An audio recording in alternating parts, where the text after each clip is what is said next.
Hello guys, how's it going? Pretty well. How are you? Yes, I'm very well. So who wants to go first? I'll let the BSC guy do it. Sure. Okay, the Dudek, is that how I say your name? How's it said? Yeah, sure. Sorry? Yep. Yep, okay. How are you feeling? Pretty confident, I'd say. Okay, that's good. Have you done much to prepare for this game? Um, well, not really. The system looks kinda interesting.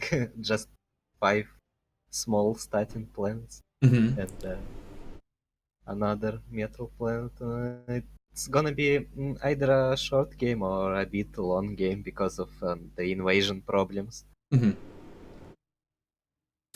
So, how do you feel about this being the last game of the league for you guys?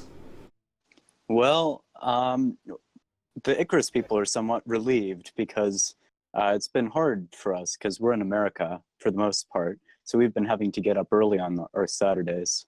Yeah, pretty brutal, eh? Hmm. How about you, BSE? Uh, well, I can't say much because like not really following the scoreboards, etc. I'm just playing the leagues for fun games. Okay. Well, I'll let you know that if you win today's game and you win next week against TNC, you will tie first place with PXS. Oh, that's great. Yeah. So if you win, you really want this win, basically. We'll do our best to take it from you. Yeah, we'll try our best. Okay. Doing So well. the Dudek, do you have any words for Icarus? Well, good luck. You'll need it. Icarus, what are your words for BSE? GG. Already, have some confidence. All right. Good luck. You'll need it too. Yeah, that's more like it. Well, good luck, guys, and give us a good game to watch. And I wish you both the best of luck. Same All here. right. Thank you. All right, guys, let's get this started.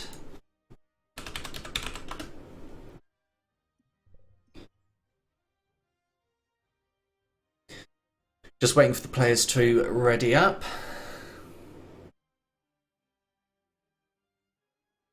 We'll be playing on the Amiga belt. It's an interesting system. So in the middle here you have the metal planet, which you can build the catalyst points on, and when you do, you gain the ability to Death Star the other planets into destruction. But neither team will be starting on that planet. I don't know whether we'll see them fighting over it, or whether we'll see them just fighting over their starting planets. So, all planets are, I believe, essentially identical apart from the type of terrain they have, which doesn't make any difference to the combat. It's all just aesthetic differences, and makes my job of casting a little bit easier because more recognisable planets allows me to memorise what's going on where a little bit more. We'll see these orbits, they look like they cross over a lot, but they've actually been designed so that none of these planets will collide as they stand. You can build Halleys to launch planets at other planets, and that can make things get a little bit more tricky, but I don't imagine we'll see too much in the way of planet crashing this game, but we shall see. Imagine the players are deciding where they're going to be spawning and coordinating who's going to be in charge of what. So how many players per team is it? 4 players. So there's going to be one planet that each team is not going to be able to spawn on at the very least. So it'd be interesting to see if we get any double spawns to rush up Orbital Factory or T2 Factory, or whether they'll try and spread out and just try and get as much eco as they can on each planet and spread out their control. The game is starting, and we'll find out now. So it looks like everyone's spreading out as thinly as they can. So on Amiga Alpha, I believe that's what it's called. Yes, Amiga Alpha, we have a Team Icarus player spawning alone, starting bots. Nice choice. Game's paused already. The dudek has disconnected. We'll be waiting for him to reconnect. In the meantime, I'll be having a look at where everyone spawned. So we've got a 1v1 here on Beta. And looking at Delta, we've got another 1v1 up. Looks like a Team BSC member has not done anything yet. I'm assuming that's the dudek. Over on Epsilon, we have a lone BSC player. And over on Gamma, we have another 1v1. So, let's just remember. So, Alpha's solo, Beta is a 1v1, Delta is a 1v1, and Gamma is a 1v1.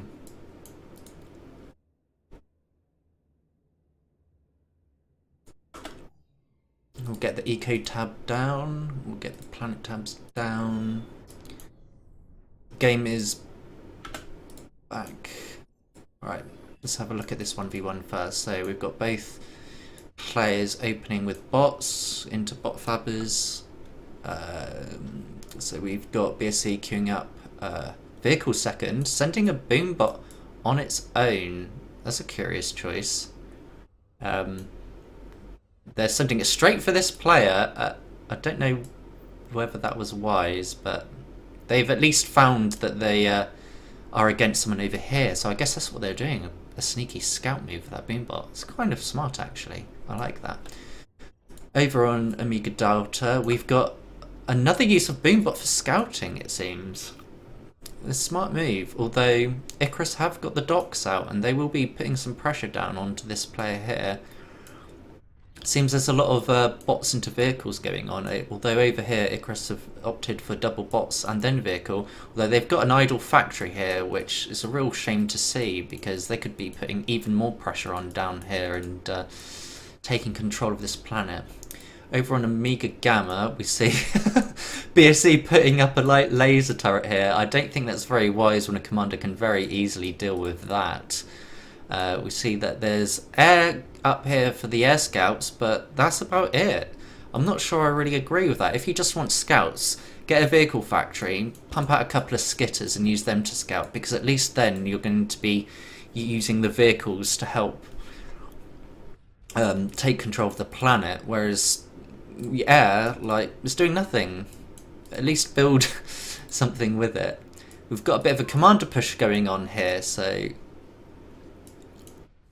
it's interesting to see what's going on. He's not backing up his commander with anything. He's just marching it in solo. A teleporter has gone up, so we could see the commander leave this planet, or potentially get reinforcements come to help him. It will be interesting to see though how this combox goes. I'm going to put this up in the pip and have a quick look at the other planets. Over on Amiga Alpha, we've got a solo player.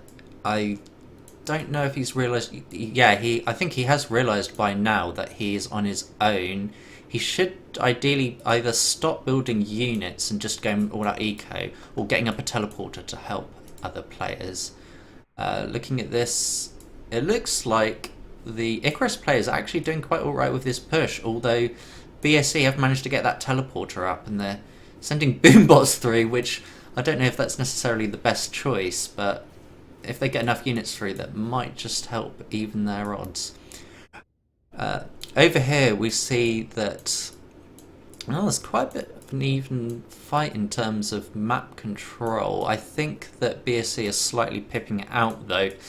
They've got some nicer defences around each of their expansions, and we see that, yeah, Icarus are doing the same, but they were a bit behind on metal over there, and you can see in the eco tab that is making a difference where BSC is slightly ahead. Down here we see BSC very strongly taking control of this planet. They've got the map control and they're putting the pressure directly on the commander. There's 3 vehicle factories here and only 2 here, so he should be able to start bringing the push back again. and hopefully stopping that T2 factory going up. Looking back at this comm box going on, we see that the Icarus player is really worse for wear now. He's not really backed up his push enough, and he's found that the reinforcements through this teleporter have really turned the tables on him. His commander's down below 50% health. What's that on now? 36% health, so he's retreating now to try and save his comm, although with these units coming through, I think his days are numbered. It doesn't look like he's got much in the way of forces to really deal with that, so barring a lucky Uber cannon, it's going to be really tough. And even if he survives this first wave, there's going to be more units coming through this teleporter to really finish it off. So nice to see some Boombot Micro though to dodge those commander shots, dodge the Uber cannon, and then go in and take advantage, and then boom, there goes the first commander. I think this planet is pretty much taken unless this teleporter goes up and they can really send those units through. But I imagine with the air from BSC, they're going to scout that out at some point and take that down. Looking back at this planet, Omega Delta, we see that Icarus is pushing for the map control, but they haven't been able to stop this bot factory going up. These locusts coming out, they can sneak around this army, come around the back, and just gobble up these factories. And yeah, I really imagine that this is going to be fully under BSE control within a couple of minutes. This commander will probably go down in the same sort of time frame as well. So we'll put the pip there. We'll have a look at Omega Gamma quickly. Yeah, the teleporter has gone down, and that is the end of that. Omega Alpha, we see a bunch of units waiting at the teleporter, just itching to get into a fight, but that teleporter that they were going to link to that has unfortunately gone down, so they're going to have to find something else to do. Going to have a quick look at the orbital situation. We see that BSE are sending an orbital fabricator to this metal planet to secure at least the eco and prevent Icarus from doing the same. Over on Omega Beta, we see that BSE has got some T2 tanks, and they're really putting the hurt on Icarus here. Icarus are putting out vanguards, which I'm not sure that's a great idea, just because sure they're good at tanking a lot of hits, but as you can see their short range means they really need to get in close to do the damage. They're more of a support role in my opinion to give to a lot of levelers. So say you've got 5 to 10 levelers, add in the vanguard then, that tanks the shots from the enemy forces to give your levelers more time to get their shots off in return. On their own, vanguards aren't that great in my opinion. Unless you get a pelican, pick them up and drop them near the enemy commander. That's when they can really be strong. But yeah, looks here like BSE is really going to take over this planet very soon as well. Back over here, we see the teleporter has gone up and they're finally sending some units through. Not sure if it's going to be enough to deal with all of these tanks though, and this teleporter will probably go down very soon, but not before the commander goes through and saves its skin. Very well done there. They've lost this planet, but they've still got some defences. They've got some radar up there. I think what I'd try to do if I were Icarus here is just try and annoy BSEs. Oh no, wait, that was BSE. I've got that completely wrong way round. Icarus has kicked BSE off of this planet. That's a big surprise, actually. I'm going to actually just go through the chronocam really quickly to rewatch that, because that was quite unexpected, actually. So what's going on here? Speed up a bit. So the Grenadiers actually did quite well against these tanks. I think this tank micro was quite bad in all honesty. They should have just pushed in and not allowed the Grenadiers to really use their range. These slammers should ideally be dancing side to side. The locusts do get in, and then it's this teleporter going up that really allowed Icarus to push in, I think. Let's just jump a bit. Yeah, this is where the levelers come through and everything. Yeah, and very well done to Icarus. It's not a complete stomp then. Let's close this chronocam. So seems for now that Icarus have control of this planet, although BSE do have a teleporter up here, so that's going to really allow them to keep sending units through and prevent Icarus from capitalizing on the eco there. Looking at the metal planet quickly, we see the teleporter has gone down. They've got air factory up. They've got some scouts that they can just send around to keep an eye out, make sure that Icarus don't come onto this planet and start getting the eco up. Looking at Omega Alpha, this is where the commanders have run off to. I think they're going to really try and fortify this planet and use it as their base of operations. I think it's nice to see that they're getting their eco up, but yeah, they're really behind on eco. Looking at the eco tab, they've got pretty much half the eco of BSE, but they also need to worry about defences, because when BSE launches their invasion, Icarus have put all their eggs in one basket, so it'll be interesting to see how that fares. Looking over at this planet, we see that BSE is making use of their greater numbers here, and although we've got 2 T2 tank factories over here, the combination of T2 bots with T2 tanks I think does actually beat out just the T2 tanks by themselves, because slammers can out micro levelers and dodge their shots if you're smart with them. We do see some forces coming through this teleporter, but not enough. It's just not enough, really, I don't think.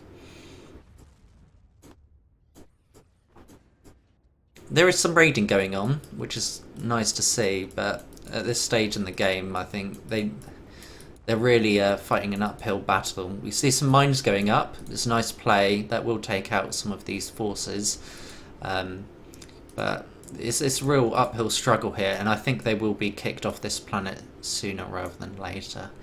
Looking over at Omega Delta, Icarus is sending forces through still. They've got some locusts of their own.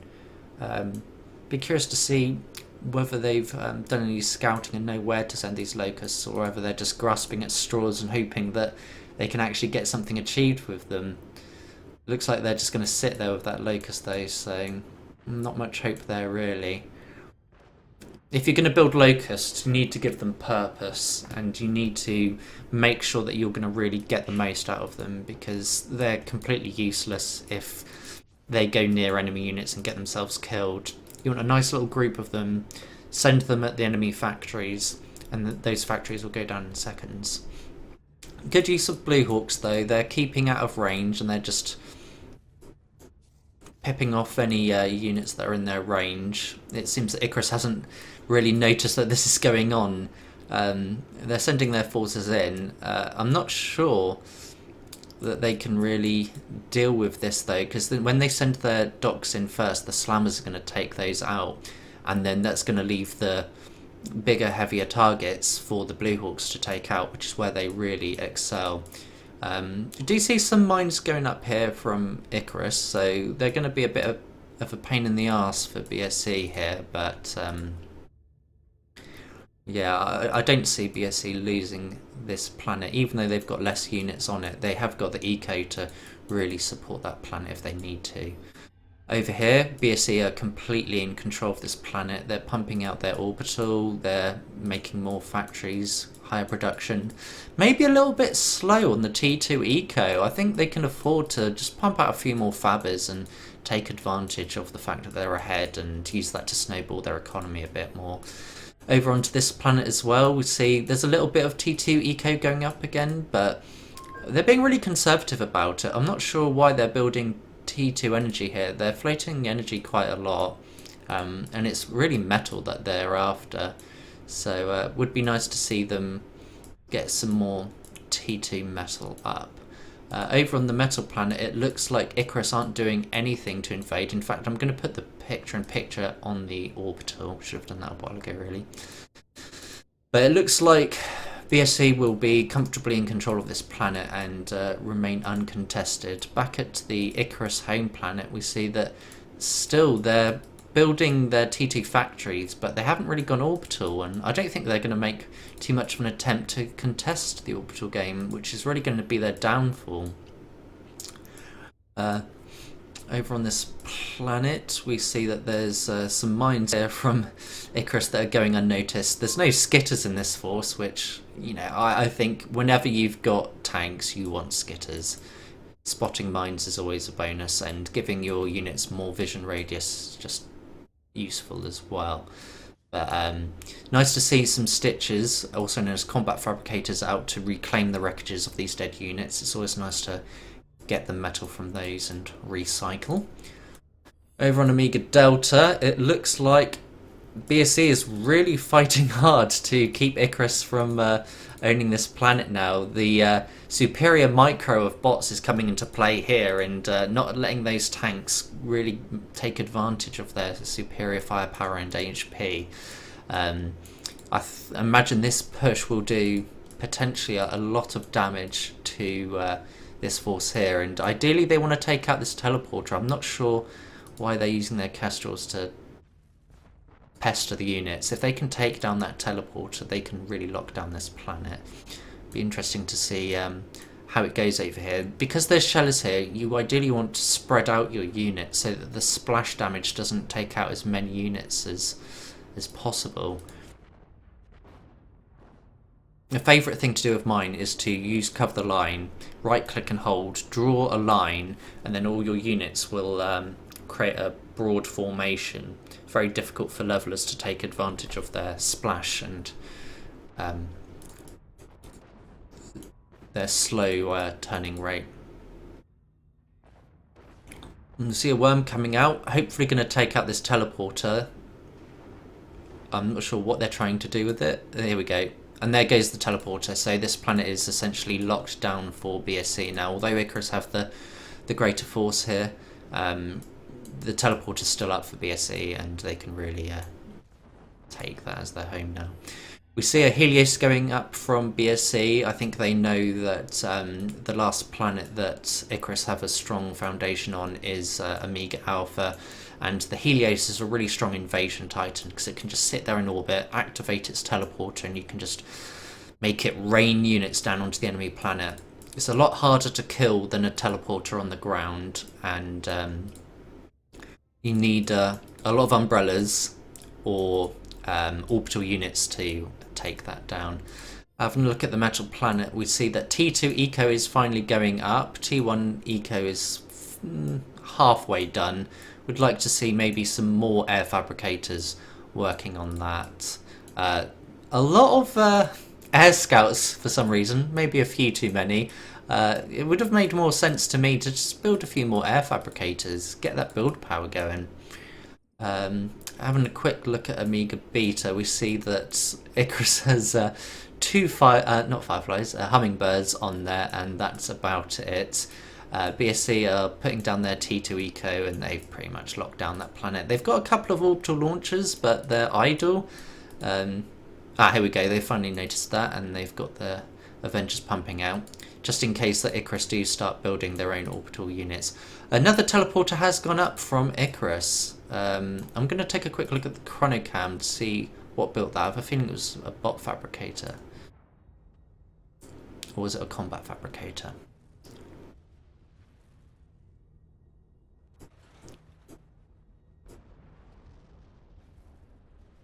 Yes, bot fabricators built that up. So it's nice to see that they haven't given up, but it's not enough. And I don't think they have the units to really compete with BSC's greater economy and production at this point. Over on Amiga Epsilon, we have an anti-nuke going up. I don't think that's really necessary, because even if Icarus are building a nuke, they're pumping a lot of economy into that, and it's not going to be enough for this asymmetrical warfare. There's a lot of teleporters here. I do like to see a lot of teleporters on maps like this, because it gives you a lot of mobility to jump from planet to planet. Looking at the home planet of Icarus, and the Helios has landed. The invasion is underway, and the defences are, well, almost non-existent. They have noticed though, and they've redirected their forces to go towards this Helios and try and deal with these forces. No more sending them to other planets, but I don't think they've really got a plan to actually deal with the Helios itself. They've got a couple of umbrellas in their base, but it's not going to be enough to stop this invasion, and I think this is going to be the game-winning push at this point.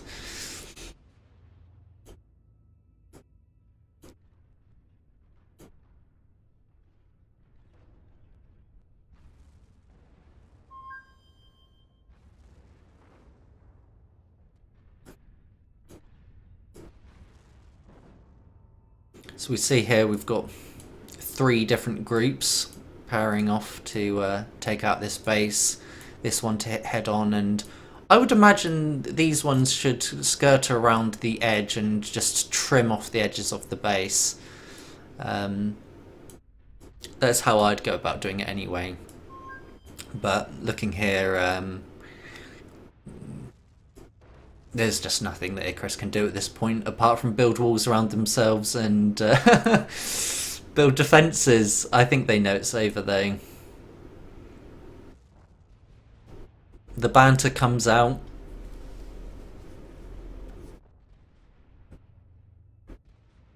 Nice to see some banter at least.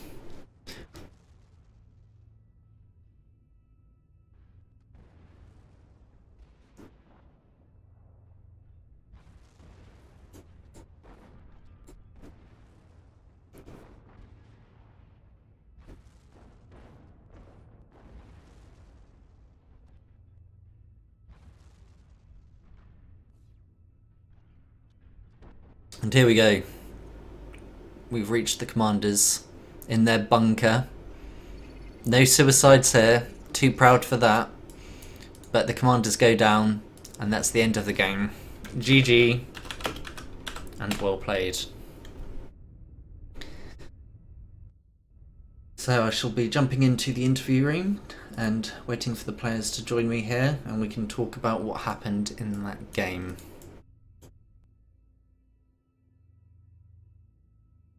We have nukes.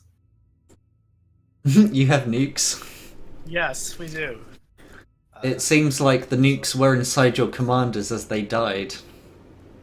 Yes, yes, yes. Is that what you were referring to? Yeah. Mutually assured destruction. Yeah. Very nice.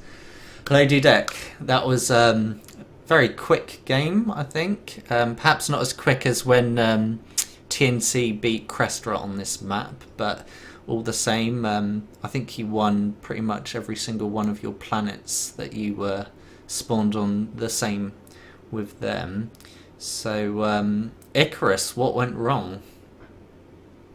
Okay, so the first planet to fall was Gamma, which I was on, the one that had a little commander rushing in it.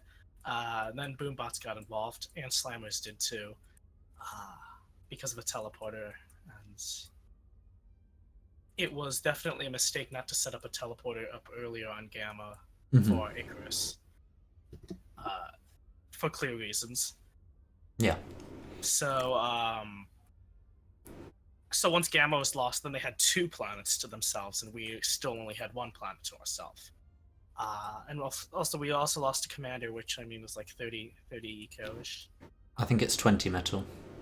20, yeah. But that's actually sort of a big deal on like these planets because they're so small. Yeah. So we lost the commander, gave them another planet to themselves, which I guess is the big thing there. And then after that happened, well, they had 2 planets to themselves, and that's just kind of like superior eco. And I believe they did reach T2 earlier, slightly earlier, I think, Yeah. judging by the slammer presence on Gamma so early. I think they used a teleporter to get those 3, if I They remember did, correctly. yes.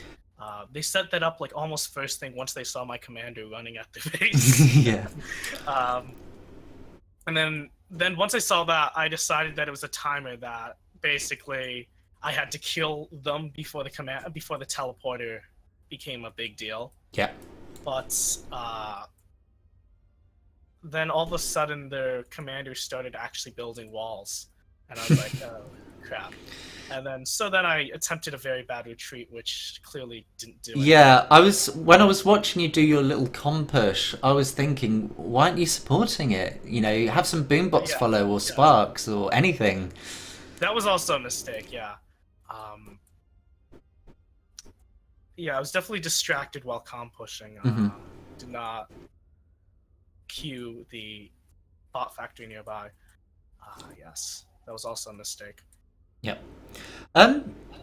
Dudek, I noticed at least a couple of your players using boombots to scout. Yeah, we did that to find out quickly if the planet we are on was empty planet. Yeah, I thought that was genius because I saw at first a boombot going straight at the enemy commander, and I thought, what are you trying to snipe with that? You've got no vision. And then it dawned on me when it died, you've got that information now. Not only do you know that you're not alone, you know exactly where they've spawned. Yeah. That was really clever. I liked that. I noticed you took the metal planet and you built one air fabricator to get the metal. Why didn't you build more? And why did you build so many fireflies? I don't know. I was playing on Delta and didn't really pay attention to other planets because I Okay. was occupied. Yeah, I just found that curious. The I mean, worms will work. sorry. Did you build the worms, the big? Yeah, I did. I found that worm micro quite subpar, in all honesty. Yeah, I didn't really micro them. I just sent them to They did the complete enemy the blobs. objective though. They Was did. to They complete two did. Yeah, teleporters. yeah. Eventually, I thought that's the first thing you want to hear. Go straight for the teleporter, ignore everything else, because you take out that teleporter, and it's so much easier to clean up, right? Mistakes were made. Yeah, for sure. The second worm did go for the second teleporter first though. That did do Yeah. straight. Yeah. So Dissonant, looking back on how the game went, and looking back on Icarus's games throughout the league, what would you have done differently? We should have spawned on one planet together, all four of us, and done a mega base, and then built a Ragnarok on it.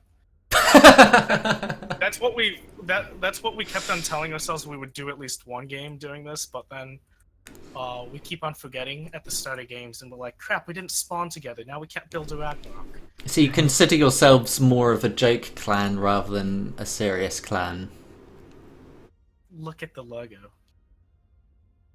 Yeah, I know, but I think if you guys put in a bit more time Yeah. to try to have a That's good game, another- you can still incorporate memes into your game, right? And Because that's another thing, actually. Like, we've sort of debated this within the clan, and we've decided that planet that we really don't really care for the format of Planetary Extinction, considering that basically, like, originally, like, I think the reason we joined Icarus is because when I first signed Icarus up, we didn't really have like a clan identity yet. And then by the time we gained a clan identity, it was like almost the polar opposite of what Planetary Extinction is. It was like just like logging in on American nights or like early Australian mornings, and then just like joining these big single planet team games unshared.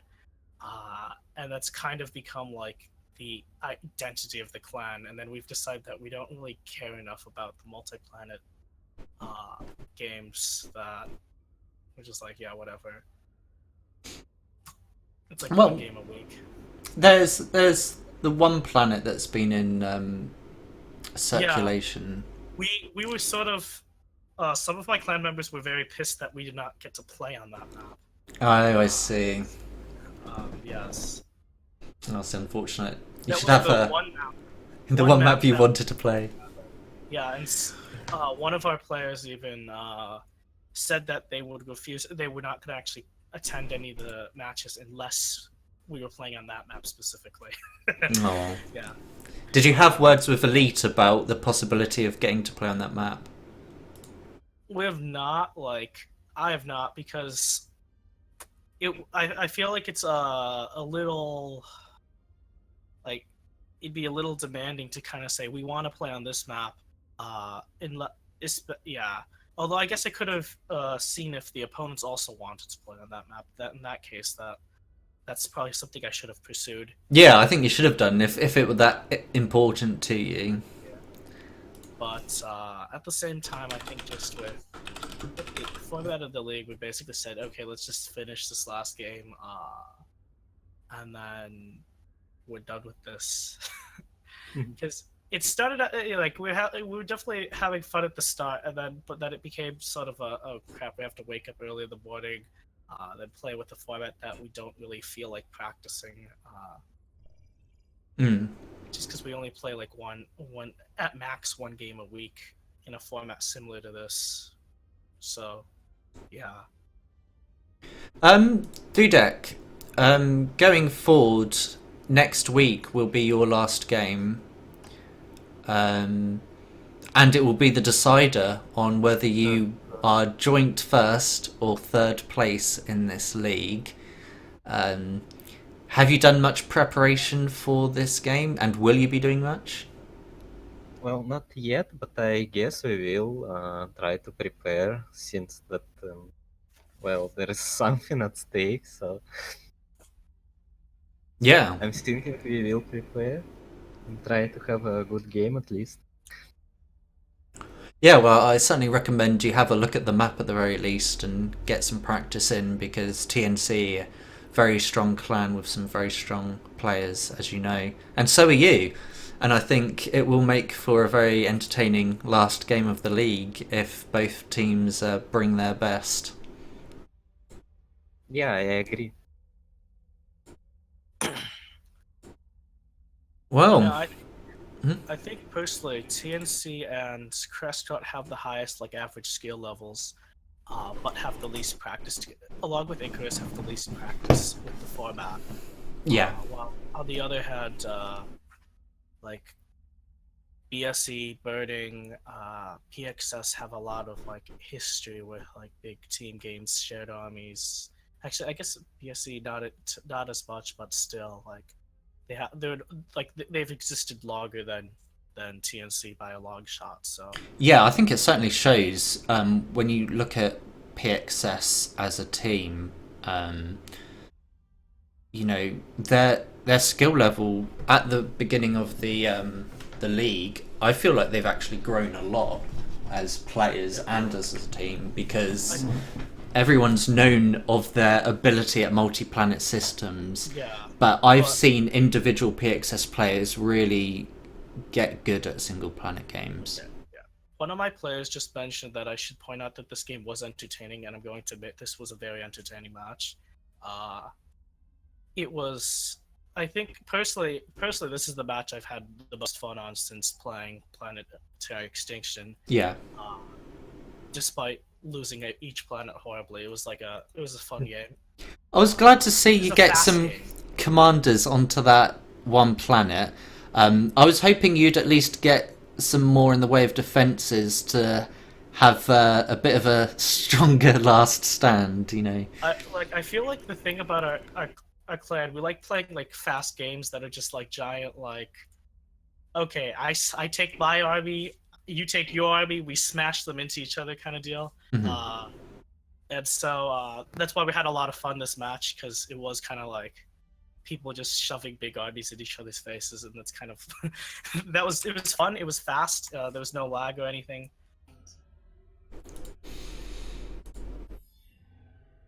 Okay, so if I cast on you know, the individual fights and stuff going on, would you like to just keep an eye on the orbital thing and just warn me of anything going on that I might not be aware of?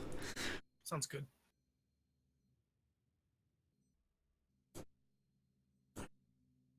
Especially in relation to the gas planet and the moons.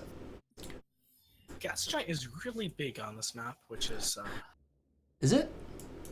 I mean, I guess Yeah, I consider it's it pretty gas big. giant. I think you can get bigger. Yeah.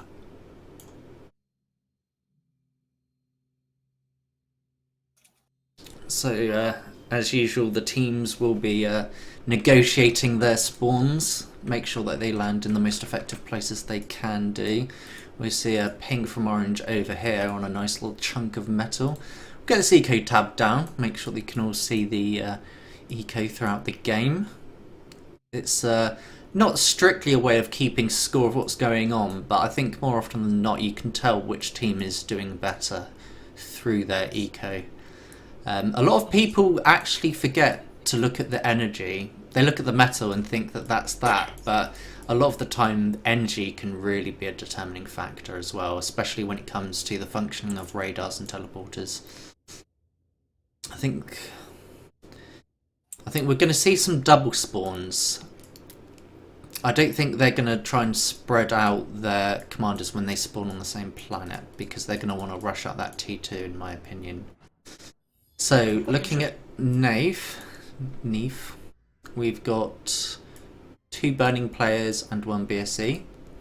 Murden has 2 burning, spawning together. They're going to be rushing at T2 tanks by the looks of it. And we've got 2 BSE players who have not spawned together. On Chiv, we've got 2 BSE players who are going to be rushing out tier 2 bots, I imagine. They're sending out a boombot to scout the area around near them. I really like this boombot scout strategy. I'm going to use that in future. I think that's really cool. I've never done that before, I don't think. So, yeah, I'm going to think about that more.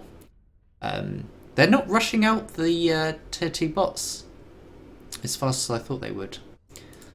Looking over on Neef, Then again, they don't know. They haven't spotted. Are you talking about Chiv? yeah, With the T2, they haven't spot. I don't think they haven't spotted any signs of occupation yet, and that's a very interesting boombot location. Basically, betting that a Fabber will get in range, or Yeah. at least that the boombot will be killed. yeah, and when it's killed, you'll know there's enemy presence there. It looks like they're rushing out an orbital launcher, though, so they're going to be trying to take claim of gas nice and early. Smart move. Looking over on Murden, where I know that Burning have double spawned. Also, yes, they've got the orbital fab out even earlier, and that is out already. They're going to be following up that with an Avenger to keep that protected so they can try and secure gas. BSC have just located that with a Firefly though, and they see that because they've rushed up that orbital launcher, they don't have a lot in the way of defences as of yet, so they're going to try and take advantage of that, I imagine. But they only have... oh no, they do have 2 commanders on that planet. I think it's going to be really tricky for them to actually bring the pain to them early when it really counts. Because those 2 commanders are really near each other, they can support each other in fending off any attacks that come their way. It looks like BSE is looking to lock them down in terms of their expansions, though. Keep those docks at those metal points and keep them contained. Looks like they're going to try and leave the planet through that teleporter, though, I imagine. That's my prediction for what's going to go on here, so I'm going to put up a pip there. Keep an eye on that. Looking back at Shiv, BSE are... Is that a second orbital launcher? Yes, they're getting another orbital launcher. It's not necessarily a bad idea early on because they're quite cheap to run compared to orbital factories. They're just not as quick, if I remember correctly.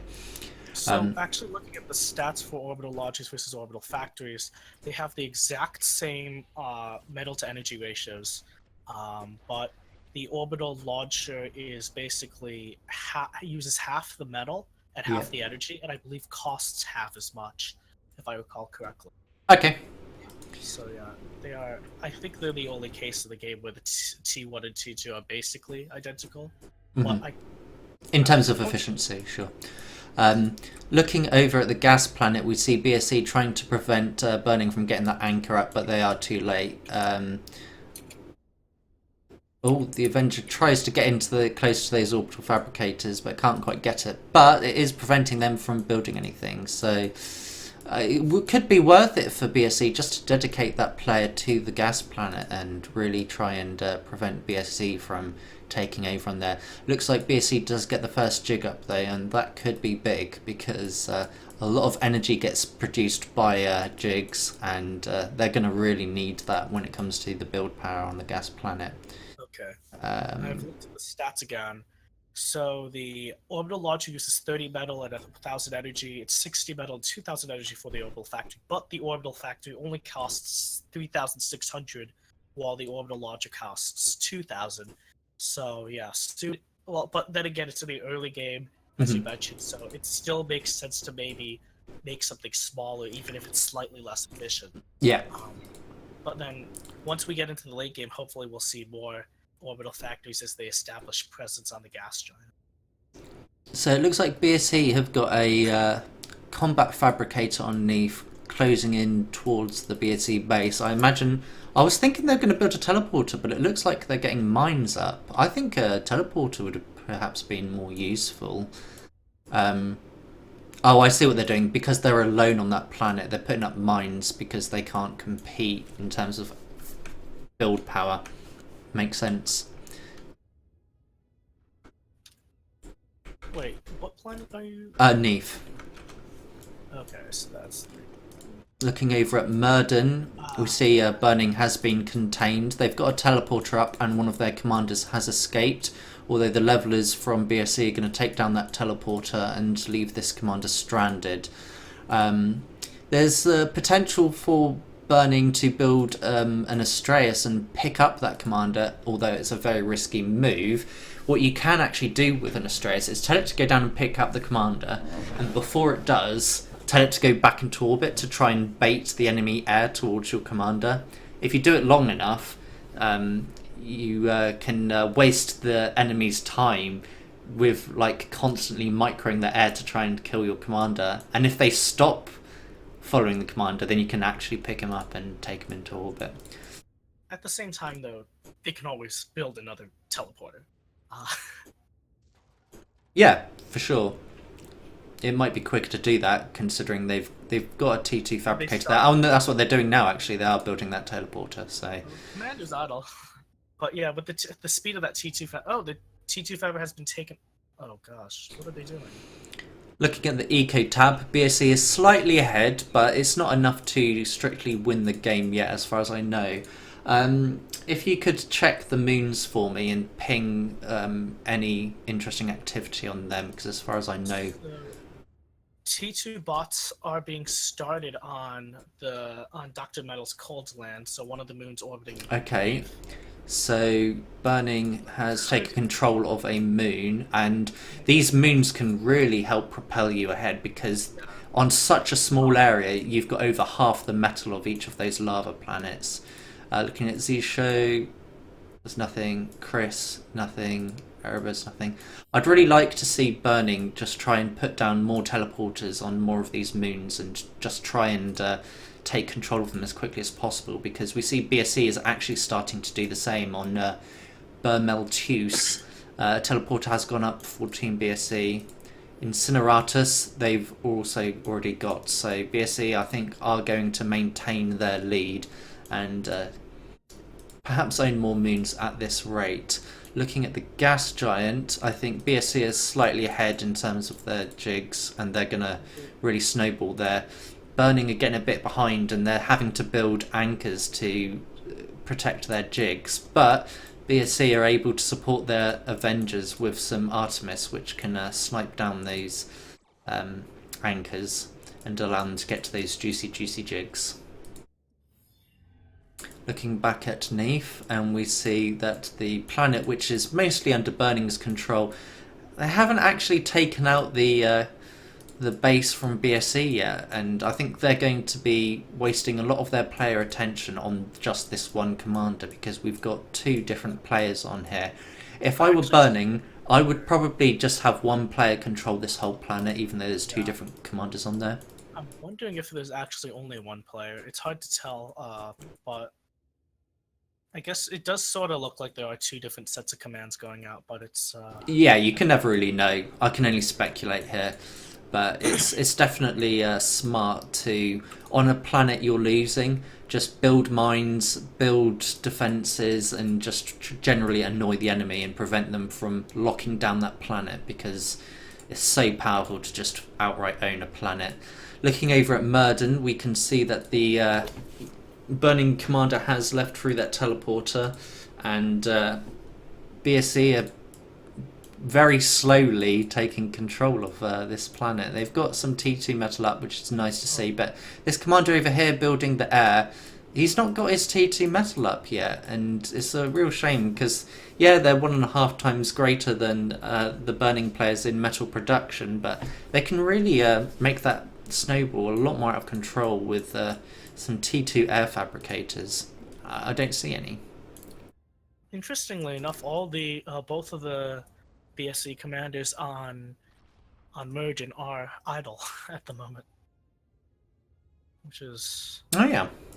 you know, I think one of them is very close to that T2 air. Could have been assisting it. Another is next to two T2 vehicle. If it factories. was assisting it though, they should really set up a command just to have it assist it once it's been built, at least just to pump things out faster. It doesn't look like it's in a position where it was building it, actually. No. But, yeah, Looking over at Chiv, we see a lone slammer taking out these metal extractors from Team Burning that have been completely unsecured.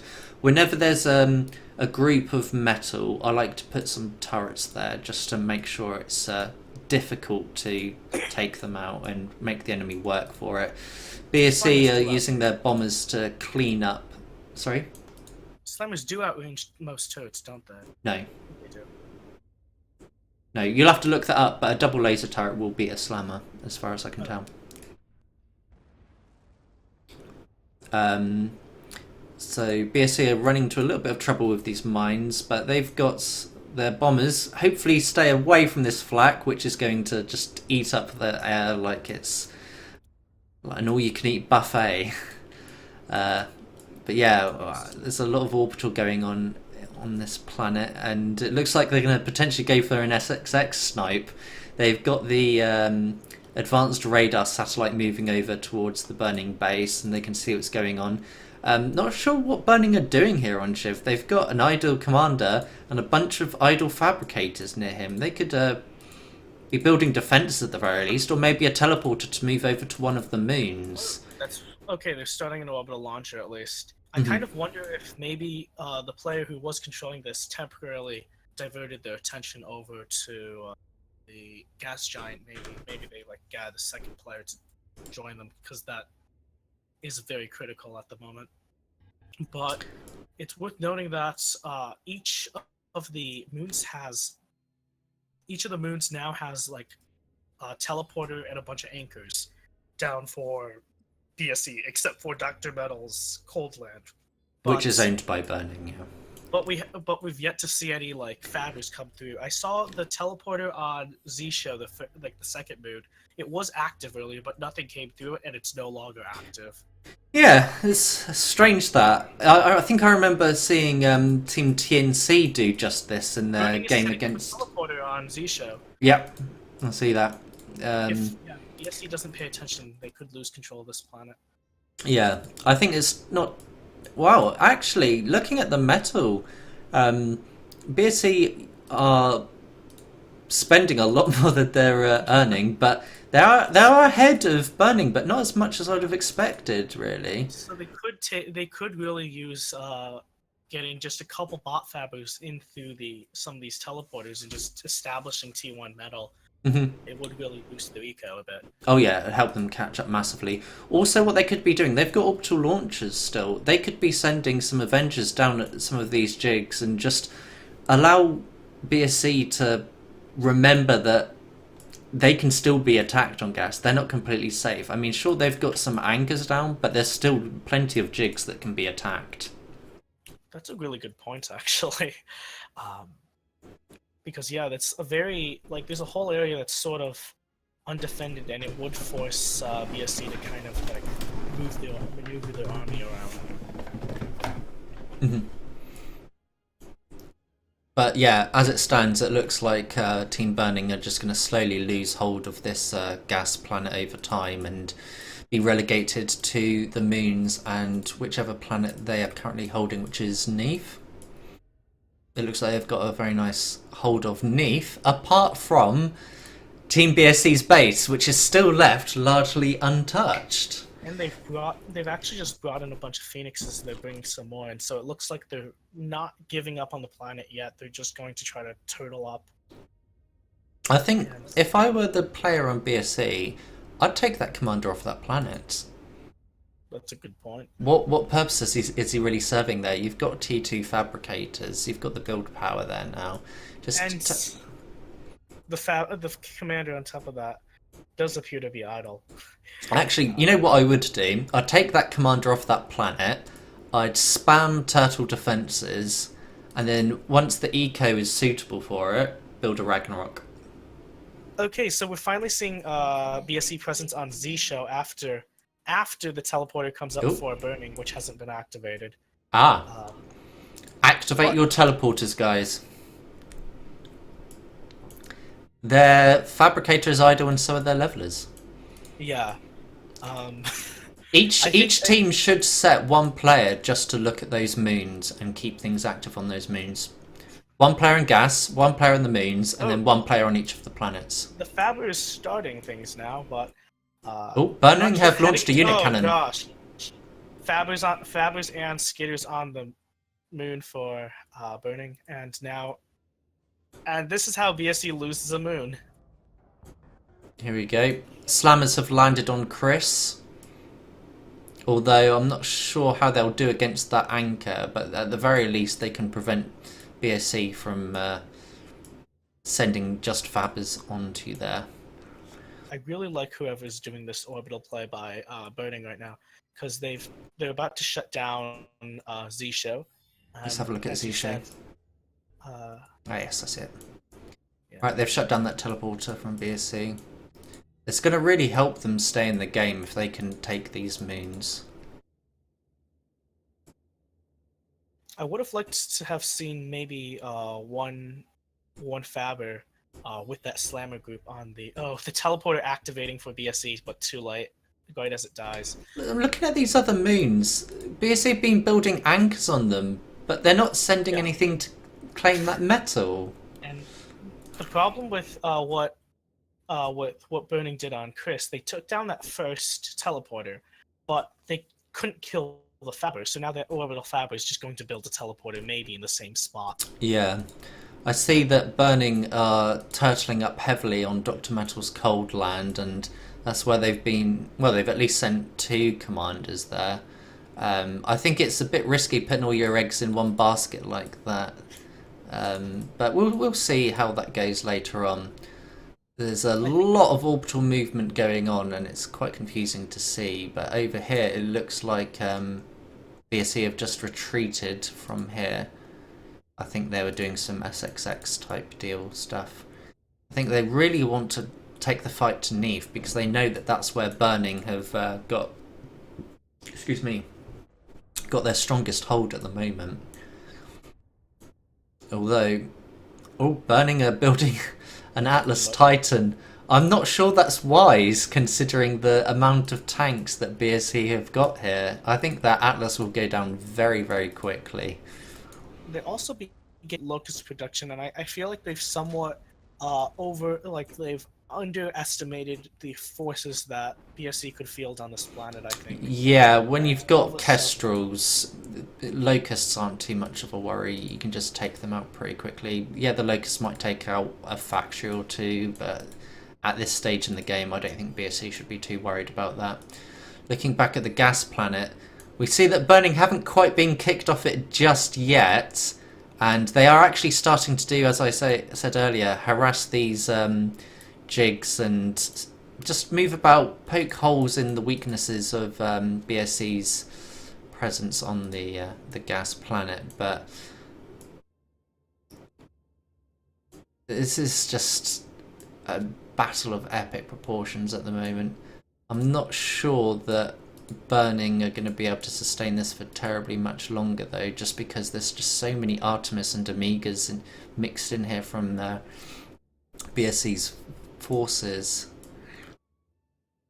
So I'm curious what Burning's endgame is going to be, because so there's been a disconnect, but oh no. No, that's a spectator, don't worry. Yeah.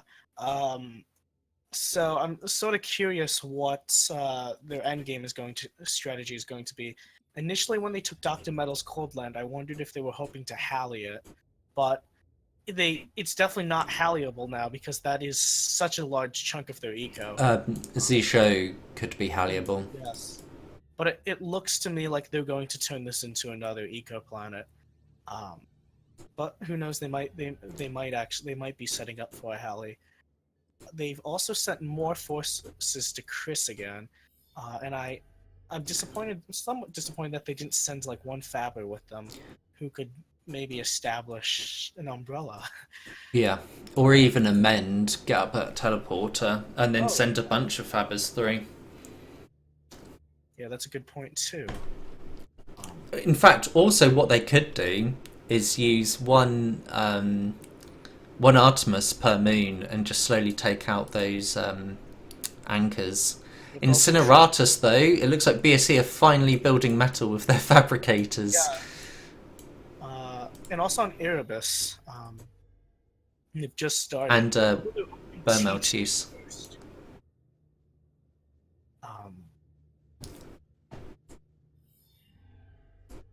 Then again, they do have the eco now to afford, I guess, theoretically afford building T2 first, but like it's not as efficient as building T1 first, I feel, but whatever. Right, I'm going to have another look at these lava planets.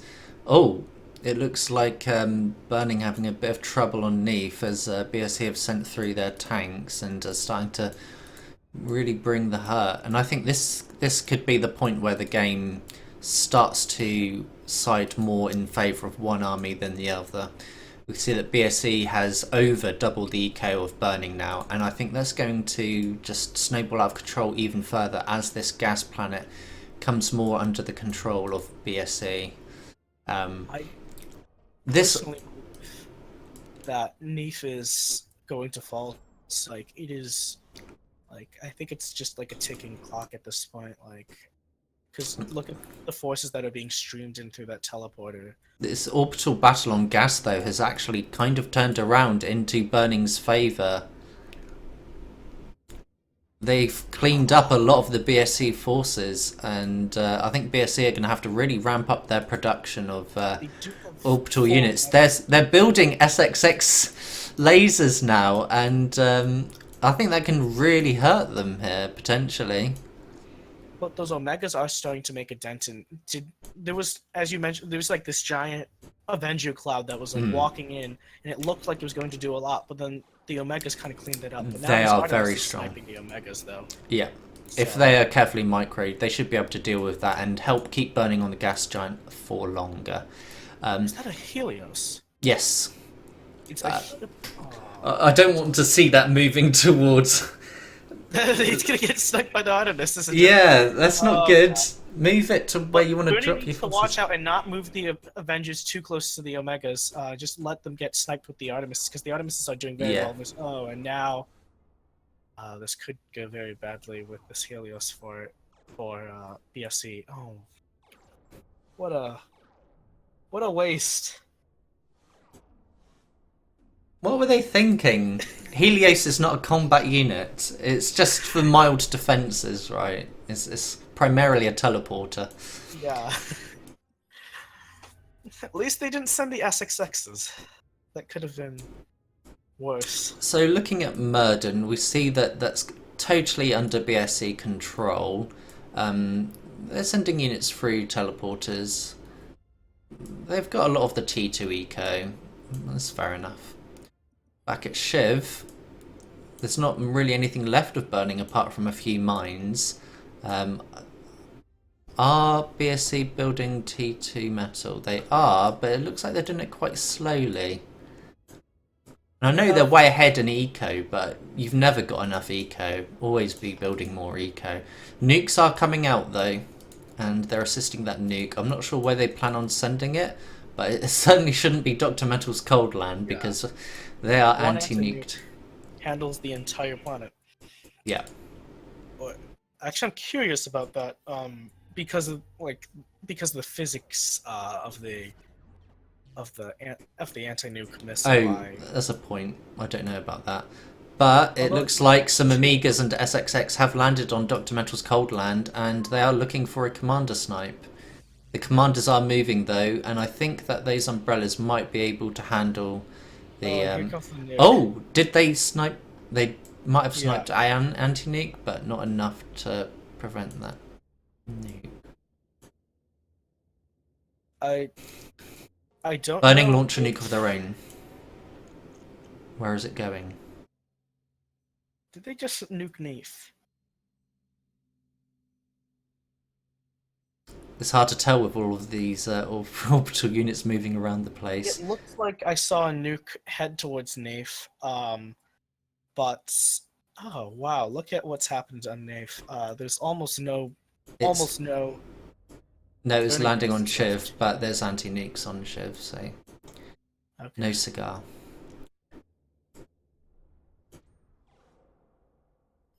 Back at the gas planet, and Burning are doing a really good job of holding on there. Oh, enemy commander is damaged. And we have a death on Dr. Metal's Cold Land.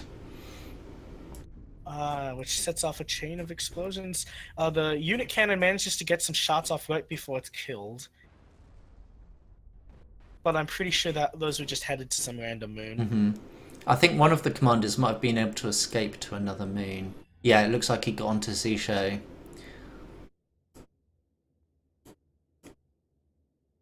If I were that commander, I would firstly heal him up, and then I'd just put him on patrol on that moon, so he's constantly moving. My thoughts personally are, if a commander could be sniped on Dr. Metal's Cold Land, it can also be sniped on Zisho, and that's exactly what's happening. Yeah, there we go. And that also takes out the bulk of the Fabric Force on the moon. And that's the end of the game. Was that the last? That was the last commander. It didn't feel like it, but... Yeah. Definitely did not feel like the last commander, but... let's get into that interview room and talk to the players about their game.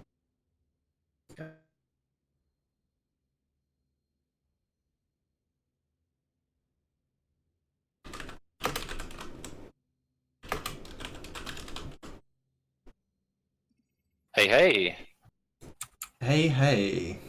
What up? How's the control on the gas giant done for both teams? I'm curious. We had one dedicated player. Yeah, same here. Okay. Yeah, it was one for both teams. In fact, we had one of our guys controlling one of the moons. It'd be Nosebreaker controlling the first moon we captured, as well as Gastron. I was actually going to mention, you had a lot of idling going on those moons. You'd put a teleporter down, an anchor down, and then the teleporter, there'd be no activity. Yep. We were in a bit of a panic, to be honest. Really? Yeah, it was good. It was a good game. It was. Yeah, we had idle Fabers and Moons in the game for a long time too, so we were kind of focused on the plans for a bit. Yeah, so Team BSC, did you not have a player focusing on the moons at all? We kinda... Later in the game we had, after we secured the lava plants, we split 2 players to get 2 moons each, I guess. But at the start, no. Because my thoughts that if I were in a 5v5 on this map, I would have 1 player on each lava planet, 1 player on gas, and 1 player securing all of the moons. Yeah. Yeah, it is difficult for one person to micromanage so many planets. I think after about 3 planets, it starts to become pretty difficult for any individual player. I would happily do that myself. Because at the end of the day, the enemy team, they're not going to be, micromanaging all of those moons between 3 players, because if they do that, they've lost gas, they've lost lava planets, etc. And... Oh yeah, definitely. And being that they're such small moons, it's not like there's a lot of ground to cover. It's exactly. Just micromanaging, switching, bouncing in between. I suppose, and anchor groups. When you win a lava planet, that's when you can also recruit people from other planets to help you on those moons as well. But that gas giant play, I have to really commend... Who was controlling from Team Burning on the gas giant? Nosebreaker. He's been putting a lot of practice into doing orbital play. Yeah. Since we were first going up against PXS. So... We guessed there was a need for it, so... Very, very well played. Well hung on there. I was like, oh, okay, they're going to be losing that soon. And no, he kept hold of that very, very well. And for burning on the gas giant, was Nosebreaker also the one who was directing Avengers and some Artemises, like in the middle of the jig lines and killing, like sniping jigs, like in the Yep. middle? So with gas, if you're trying to snipe jigs, you can generally queue up a big queue of bouncing. So like drop, kill a jig, bounce off, and you can set up kind of like movement queues for the next 15 or 20 minutes if required. Hmm. So if you know what you're doing and you get the small moment or opportunity to actually do it, you can really effectively counter jig production on the gas giant. It was probably something we should have looked at a little bit earlier, but I think at the end of the day, the thing that lost us that game was losing the main planet so early. Yeah. Was there only one burning player like controlling it? Like, the two. Like, I know there were two commanders at the start, two different bases, but. And Dudesh, what is that? Who's in here from? Yeah. For BSC, is there a reason like you guys chose to like send one fabber to each of the moons and to build like a teleporter and a bunch of a bunch of anchors without like, and then just leave the teleporters idle like? Yeah. Well, I just set queues for on 2 or 3 moons with like one father, just fire and forget, and I just forgot about the teleporters. But the early game, it's gonna be extremely hard to get rid of those anchors on the small moon. Okay. Yeah, definitely. That was one thing we failed to kind of get ready for early enough was Blue Hawks. If we had enough Blue Hawks, there would have One been an Artemis. opportunity to do it, but even then it would be crazy difficult. Well, on the moons of those size, anchors are really strong at long range. You shooting can at- you can just put down an Artemis to take out those anchors. Yeah, it's actually maybe the only way to do it on Yep. the moon. So Yeah, no, it's still a little bit difficult about that stage in the game. By the time we were going to look for it, it was a little bit too late. I think the value of the moons is severely underappreciated on that map in nearly every game definitely. I've watched. The amount of economy that you can actually get from that was the you've only got thing that was actually keeping us in the game. you've got over Yeah, it's half the metal of a lava planet on such a tiny area. Like I think you could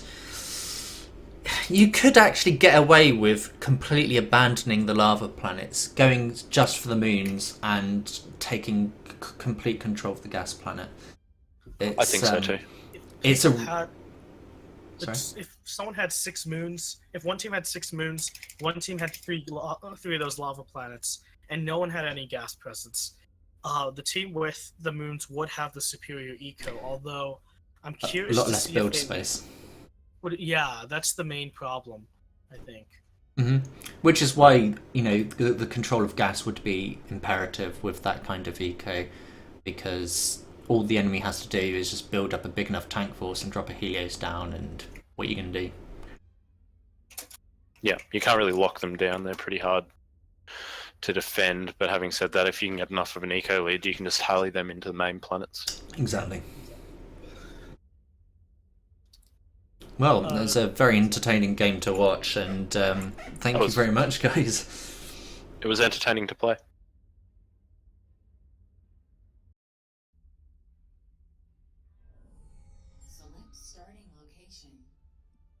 This is the March Madness 32-player free-for-all map. We have Sweet 16, a very clean-looking metal planet with 16 metal spots. If you're on here on your own, you're not going to be getting up catalysts anytime soon.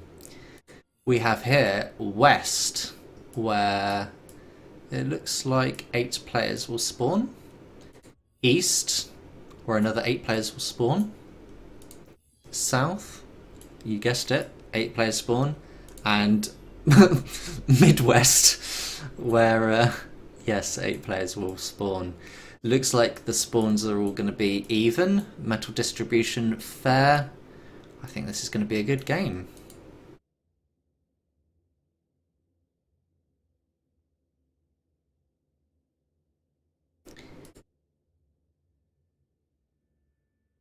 Two, 3, 4, 5, 6, 7, 8, 9, 10, 11, 12, 13,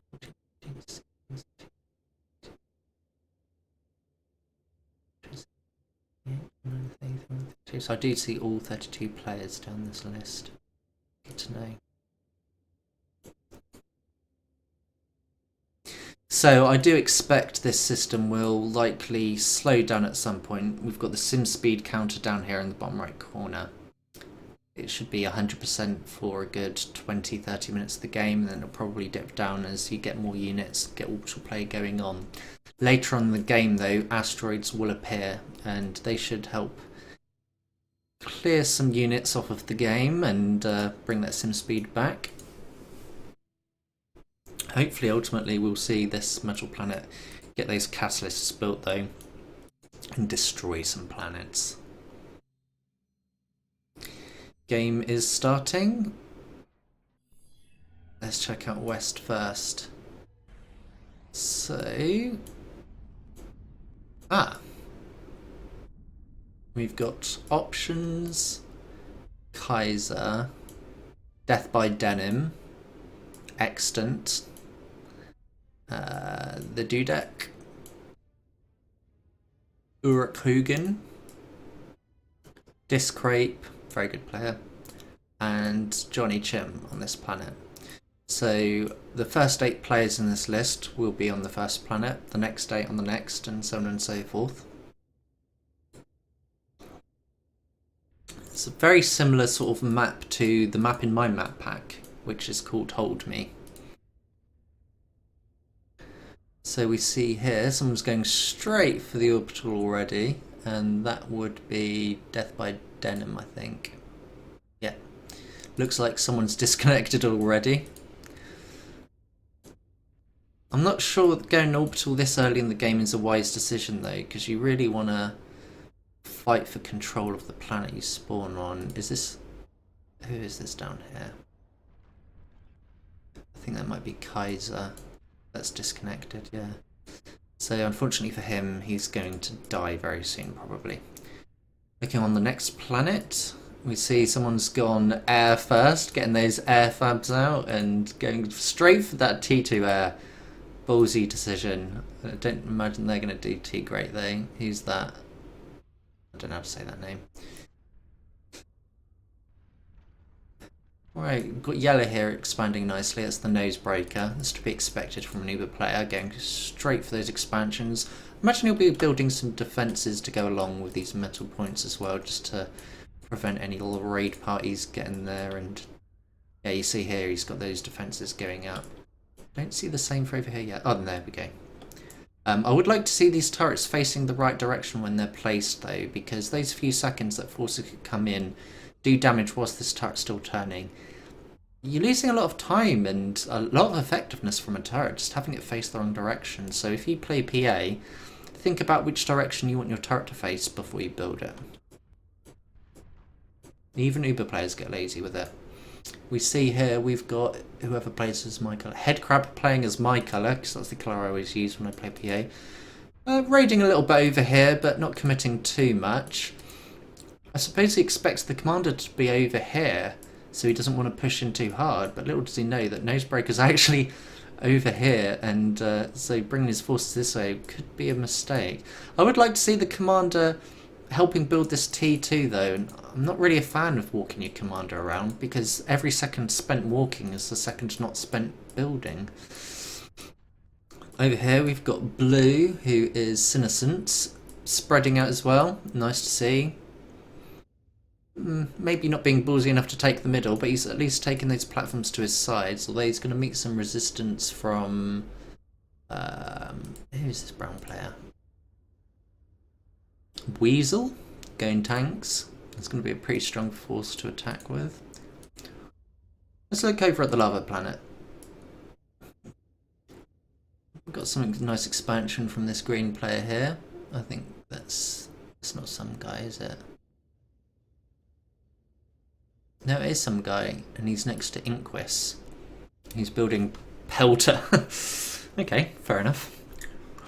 T2 bots here, coming from the orange player, who's elite. Maybe a bit early for that, but maybe not. I guess we'll see. He seems to be facing off against G. Krekistan, who's got Sparks and Ants, which are going to do very well against these docks. So Elite's going to just pull those back and try not to anger the beast too much. We've got an enemy in critical condition already. Where's this? We've got to find this. Down here, we've got a bit of a compush going on. Very risky. I think he's going to die along with this commander. We're going to see a double death, I think. There we go. Mikey H was annihilated by Centinudes, and Centinudes was annihilated by Mikey H. GG to the both of them. Centinudes is Dissonant, who was casting with me in the last game. He told me that he wouldn't be able to cast this game because he's got things to do. So when he joined this game, his aim was to compush and die doing it. So I think he got what he wanted out of that. Unfortunately for Mikey H, he was on the receiving end and has been taken out of the game. Over here, we've got this player, very light pink. Holy Cat Crusher. He's AFK. I guess he had trouble getting into the game. Alright, let's have a look back at this original planet. We've got... Who was this player again? No, wait, they've only just started building Orbital. Somebody already had Orbital. That was blue. Death by Denim. Are they on the metal planet? Yeah, there they are. They've gone straight for the metal planet. How much metal's on the normal planets? 112. So you're getting 16 metal if you've got this planet all to yourself. That's not even a quarter of one of these planets. I think it's a severe risk to get on this planet and try and own it, because other people are going to contest it for sure. Looking here though, he does still have a fair bit of control of this planet though, so he has got more than that 16 metal. Oh, Holy Hat Crusher was annihilated by Antrex. That was one of the idle commanders on Midwest over here, so we see he's exploded here. Antrex is going to then use this area for himself, I imagine. He's going to expand up here. Yeah, he's already got his vehicle fab on it.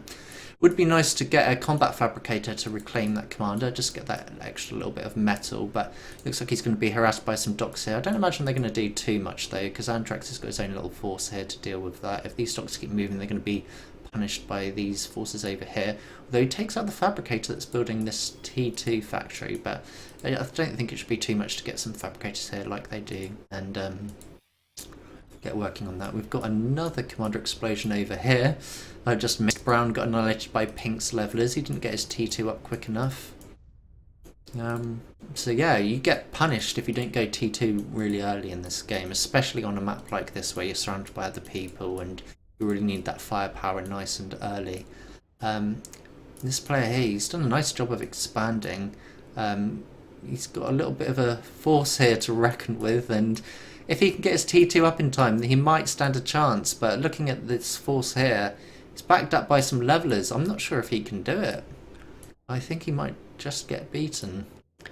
So we've got MF413 versus Antrex, and I think Antrex is going to kill him very soon by the looks of it. Another explosion. The Dudek was annihilated by options. Where was that? That was down here. So yeah, he put up some mines. Let's have a quick look at the chronocam. Come on. Oki was annihilated. Wow. It's all going on now, isn't it? Let's get rid of this. Give back 30 seconds. Yeah, he was just... Wow. Let's go back a bit more. What happened to his T2? Oh, he came round, killed his T2, and then he was doomed from there, wasn't he?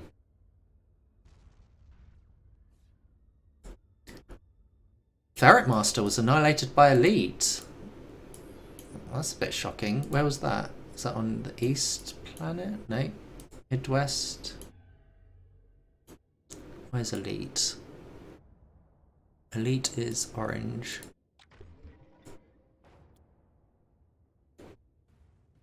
He doesn't have a whole lot up. He's just got slammers. Let's have a look. 30 seconds ago. Ferret was red, was he? No, that was Oki.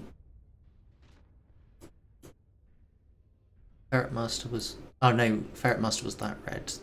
Too many reds, they all look the same.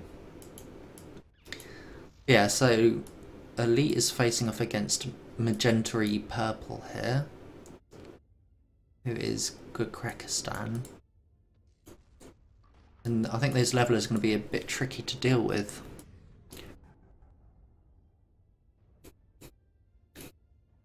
This commander here really needs to use that Uber cannon to kill those dogs. What's he doing?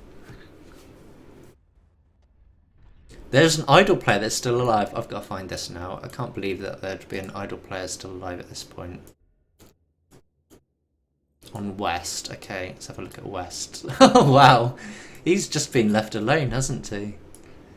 Yeah, see, look. Death by Denim here. He could just send, like, a leveler over this way, although he doesn't even have any yet.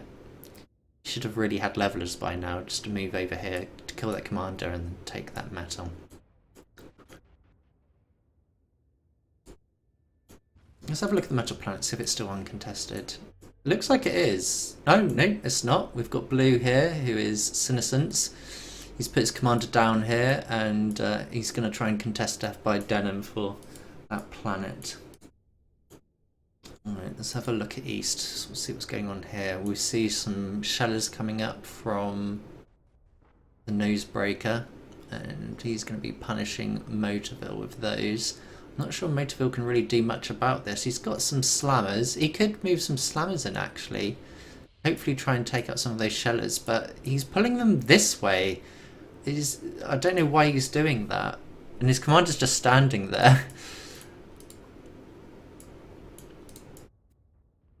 Another player's been annihilated. I think another player's about to be annihilated as well. Over here we've got Brown, Weasel versus, who was my colour again? Headcrab, that's right.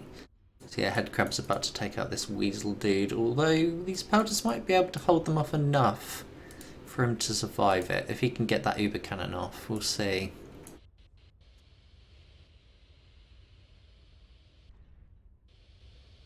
They are spreading out though, so those pelters are going to get a lot less work done on those levelers, but no, the laser is doing its work as well, so he's going to survive for now. Looking over here, Purple, that's a name I can't pronounce. He's got quite a lot of bumblebees there. How many is that? It's 27, that's enough for a comm snipe. And this commander here does not have much in the way of anti-air around him. He could snipe Headcrab right now if he moved in for the kill. Looks like Motorville was just annihilated by the Nosebreaker. I imagine the Nosebreaker is probably going to want to go in this direction before he goes this way to take on Headcrab. We'll see though. I would like to see this air actually start moving and killing this commander, because why build all that air and not use it, right? Looking over on the lava planet, and there's been a lot of work going on. We've got Elite here just building up mines, playing rather defensively. He's reclaiming enemy fabricator, so this is quite funny to see. But there's a sheller here he really needs to deal with. I'm not sure if he's building up fast enough to really stay in this game. Looking over at Midwest. Wow, this planet's really ended quickly. We've got DJ Namus versus Antrax Time Lord, and it looks like Antrax has got the advantage here, and he could be the favourite to win this free-for-all as things are progressing at the moment. Let's have a look at the EQ tab out of curiosity. So Antrax has about 400, and Headcrab's actually beating him in terms of eco. I think Headcrab was on the east. It's kind of surprising because Headcrab's up against quite a lot of different players still. So although he's winning on eco compared to Antrax, he doesn't have the same amount of freedom to build. Looks like DJ Namus is building a Ragnarok in the hopes that he can blow up his planet. I think he's doing that more as a troll tactic though, and yeah, he's deleted, so that's the end of that. Antrax has now got a planet all to himself. I imagine he's going to get some T2 air up, get up some air fabs, and just start to really eco up this planet heavily. Looking over at the metal planet, and we've got Senescence. He's built a load of storage for some reason, even though he's not producing anywhere near enough eco to store to fill even one of those storages, let alone two. Yeah, just bizarre. I don't know what that's all about. Death by Denim, he's pumping out Infernos. I imagine he's going to send that for this commander here and just try and kill him with Inferno spam. I'd like to mix in some Ants with that.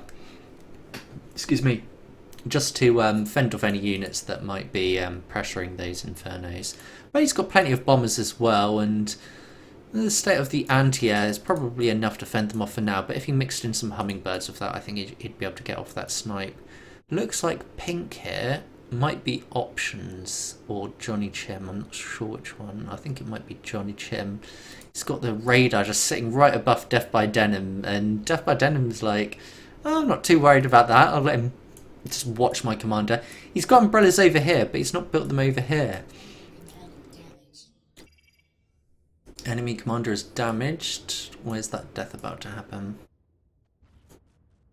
I don't know, but Death by Denim's got Amigas, so... Alright, Nosebreaker's been doing some damage. Let's have a quick look at Antrax. So yeah, he's got the air fabs coming out, and he's going to start building those metal extractors. He's got some combat fabs. He should get this factory and set it to reclaim the planet, so every combat fabricator that comes out of this factory just automatically starts reclaiming anything that's on the planet. Looking at this planet, we see a Ragnarok starting to come up from Dorzion. I very much doubt that that's going to actually succeed. If you want to go Ragnarok, what you really want to do is just turtle up enough, get some flak up, get a lot of catapults and laser turrets, and then start building the Ragnarok so that people can't, you know, prepare to attack it. Because everyone sees that it's being built when you start building it. Looking at Elite, and it doesn't look like much has really changed since I last looked. I mean, he's got an air scout here, but he hasn't used it to figure out, hey, there's metal here that I could be taking control of. You've got Grekistan here, not doing a whole lot of anything really. Again, much like Elite, playing too passively, and I think in these kinds of free-for-alls, the aim is to win your planet as soon as you can. Who's this? Hizza. He's got a nice little turtle thing going on here, and he's pumping out an Ares. That should do quite a lot of damage to this green player here. Looking over at East, Headcrab's still alive and kicking, and it looks like he's leaving Nosebreaker alone. It looks like they've got some kind of agreement not to attack each other and just face off against the others, and maybe leave it as a 1v1 once they've killed everyone else on the planet. I mean, it's kind of smart really, because they're so big they can mutually destroy each other. But if they leave each other alone, they increase their chances of winning the free-for-all altogether, because they can actually take out the other players. Be interesting to see whether they attack each other once they've done that, or whether they'll join forces against the other planets. Looking over at South, again, there's still not a whole lot happening. I mean, you've got Elite attacking over here with his Kestrels, but if you notice, he's got 4 anchors over here, and that's going to take out this air, so it's not really worth it. They should really be worried about this Ragnarok, I think, and it looks like Pink has no interest in taking it out, although, if this Hulkins can reach that Ragnarok, which it can, I think 1 or 2 shots should be able to kill that Ragnarok. Looking over Antrex on Midwest,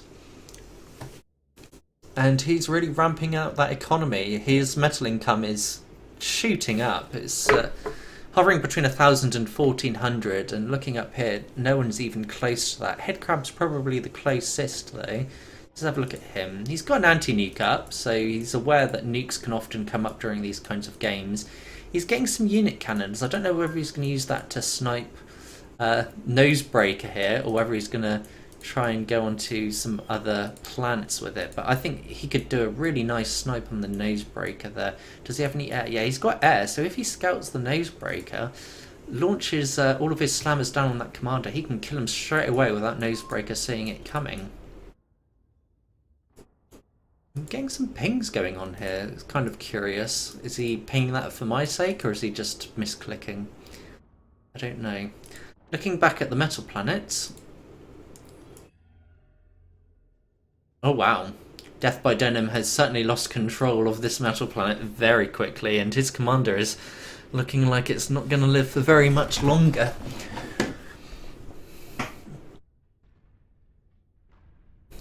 I think he knows what's coming. He's running away, but I don't think he can outrun this one.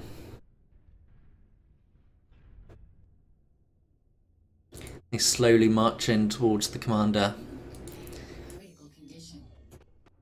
Oh, someone's been annihilated by options. Let's get the pip up on that. Where did that go on? Over here. Okay, so we've still got a few players on this planet, and I think they're going to really struggle throughout this game just because it's taken them so long to really clean up on here. Who is this player? So someone just got killed by Discrape. I'm not sure who that was. Johnny Chim. Discrape has still yet to kill options though, and I think that's probably going to be his next target. Oh wow! Death by Denim's actually survived. The levelers have stopped pushing towards him, and he will live to fight another day. Although at this point, looking at his eco, he's not going to be killing anyone anytime soon. So Headcrab's got his unit cannons, and I think I'd like to put the pip there because I'm curious to see when they launch. I'm not sure what his plan is for them, but it's certainly not going to be killing Nosebreaker anymore because he's just put up some umbrellas here to protect his commander. I think he's seen that those unit cannons have gone up, or he's predicted that someone might fire them, so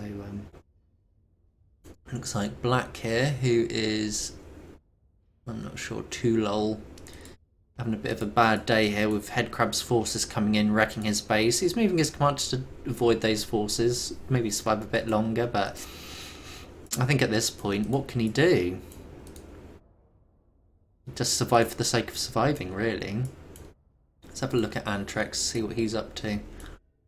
So he's building a Zeus because he wants to protect himself in case anyone invades. He's pumping out Amigas, so he's going to go for the orbital snipe. Very wise decision, I think, on this kind of map, because even if the enemy gets umbrellas up, if you can get enough Amigas, you can just force your way through that and the umbrellas won't be able to take them out in time. He's got his combat fabricators on the reclaim, so that's nice to see. Let's have a look at his actual eco tab. Yeah, he really needs metal. He is spending that stuff very fast.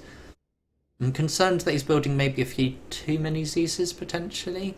I don't think it's really necessary to build Kestrels when you've got the Zeuses either. Just get a bunch of Phoenix to protect them and you should be golden. He's getting umbrellas all over his planet. Nice to see. Be interesting to see who he sends those Amigas out when he does so. Looking at the lava planet, we see Elite has not really done anything since we last looked, as far as I can tell. He's not expanded at all. And everyone else seems to have done some kind of job doing it. But, I mean, look at these areas. Look at this. Imagine you're a combat fabricator and you see all of this metal. Oh, yummy. But they're not doing it. They're not going for it. They're just playing far too passively on this planet, and I don't think anyone on here really came into this game with a strategy for how to win. Looking over at the east planet, we see Nosebreaker and Headcrabber starting to actually face off. I would like to see that these Shellers would back off though. They're getting way too close to those forces. Shellers don't belong anywhere near the front lines. These spaghetti straps from Headcrabber are not going to cut it, and it looks like Nosebreaker has got the air army to deal with Headcrab. Headcrab's got a nice sizable force coming in from the back, but I don't think he's got enough spinners in that army to deal with that many Kestrels. I think he should be able to handle those tanks quite nicely. Looking back onto the front lines though, and even Nosebreaker, he's sending in those Shellers with his levelers, and there's no need for it. Don't send Shellers with your main tank force. Separate them into their own little contingent, keep them at range and let them do their damage from afar. They're very costly, but they've got incredibly low health. Headcrab has decided he doesn't want any more of this, and he's decided to give up instead of build catapults and defences. I think he knows that the protracted fight with Nosebreaker is just going to lead to no victory at all anyway. Fair enough.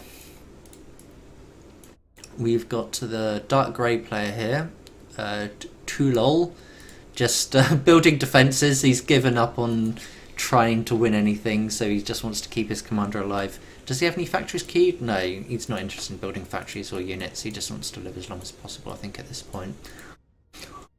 Back to West, Discrape is putting an end to Options. Options has left this planet, though, by the looks of it. Where has he gone? Is he on the metal planet? Yes, he is. He's getting an Ares up. You see a few players now on the metal planet. It's like a little safe haven away from your starting planet that's been overrun, but all these players that are on the metal planet sitting here trying to survive, they don't have the eco to fight, you know, the big players like Antrex here, who have just amassed just massive amounts of eco and units, and it doesn't matter how many umbrellas you've got, when someone's sending 13 Amigas at you, those Amigas are going to kill you. So Tulol was killed by the Nosebreaker. That's on East, actually, isn't it? There we go. So yeah, Nosebreaker's got complete control of this planet, apart from these small little forces over here from Kabukicho. Kabukicho. Not sure how to pronounce that name. Butchered it. But yeah, I was going to say, air fabbers. Once you've won a planet, first thing you do is you get your air fabbers, you secure all that metal, ramp up your eco, ramp up your production, and then compete with Antrex, who I'm not sure if they've noticed. Looking at the orbital layer, yeah, if you look at the orbital layer, you can see that he's got a massive force going on there. He's got a bunch of Zeuses patrolling the planet, but I would have, I think, at least 2 or 3 just right next to the commander in case something gets dropped near him, such as a Helios. Although a Helios will go down pretty fast with these Amigas. He's alright in the way of anti-nukes. I think he should get more though, because you never know who's going to launch 20 nukes in one place.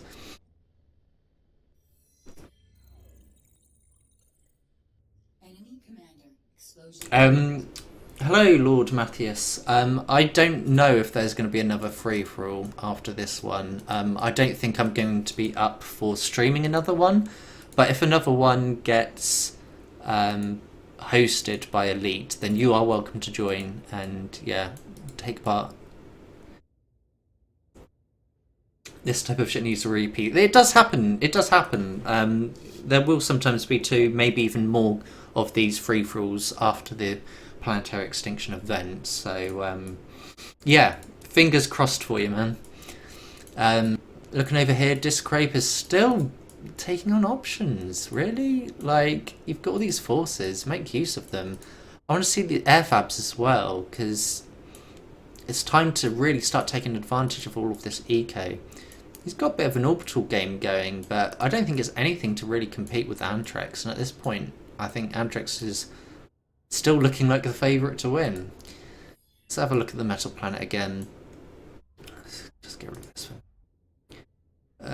Not really a whole lot going on the metal planet as predicted. You've got these people with their 4 metal points just sitting there. Although we have got Senescence coming for Death by Denim, who is running away from tanks yet again. That's quite the Inferno army, and will they catch up to him? The chase is on. I have a feeling that he won't run from death this time. What's going on the asteroids? That's a good question. I haven't looked yet. Okay, we've got over here name I can't pronounce. That name there. Pronounce it in your head. Elite Sardica has been annihilated. What? Really? What planet was he on? Sorry, we'll go back at the asteroids. Anyway, back to the asteroids. So, T2 Air Factory going down here. I think that's the wrong choice. I think you want Vehicle Factory if you're going to go for a Halley. Someone's been annihilated by Antrex. Oh, we've got a Halley going up over here from Green, who is... I can't see. I don't see any green players. Oh, they were the one killed by Anthrax, that'd be why then. And over here we have got... I think that is Anthrax. Yeah, that's Anthrax. He's got his own asteroid, and I suppose he'll send that at one of the planets. Back to the metal planet, we see Death by Denim did finally get killed by tanks, as I expected. Options is expanding a bit to claim some metal. Getting attacked from this direction, and I think he's going to send his forces down here and kill Urkogan. I mean, there's quite a few anchors there, but yeah, that Ares will deal with that no problem, I should imagine. Looking over at west to see... Discrape has taken options off of this planet for the most part. He's got his air fabs going out and getting that metal. Does he have T2 air though is the question, because if you get T2 air you can build those T2 metal extractors nice and quickly, and it looks like he doesn't have that yet. I think he's just relying on his T2 vehicles, which yeah, they're efficient but they're slow movers. Let's have a look at Anthrax and what he's up to. His orbital game must be massive by now. Let's see how many of these Amigas he's got. 39! Come on, you can end the game now. Just send your radars out and just be done with it. Oh yeah, send radars out. Okay. Had a radar on here. He must have seen that the nosebreaker's doing very well. I'd like to see him actually send some forces to kill him. Is he going to go for the Halley yet? No. Just idle over there. It's a bit disappointing.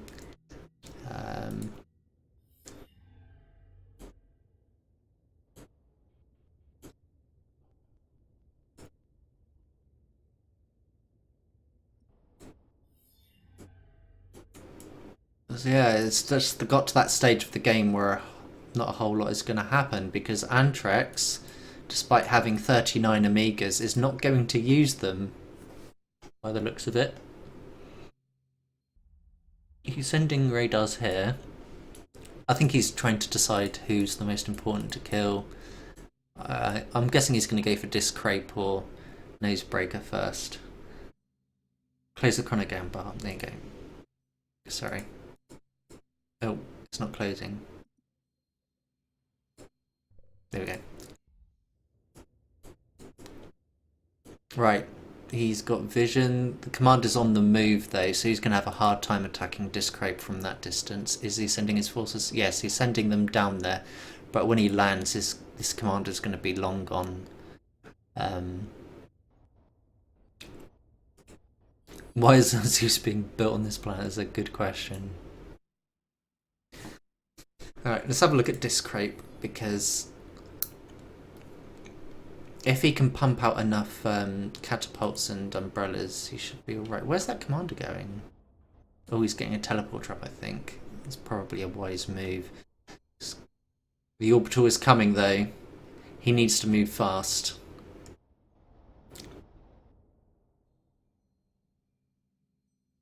Impending doom approaches.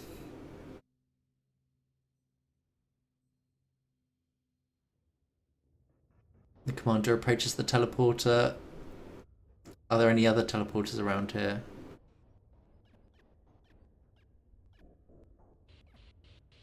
The commander walks through the empty teleporter. It's not going anywhere. Discrape is about to die. GG for Discrape. Enemy commander explosion imminent.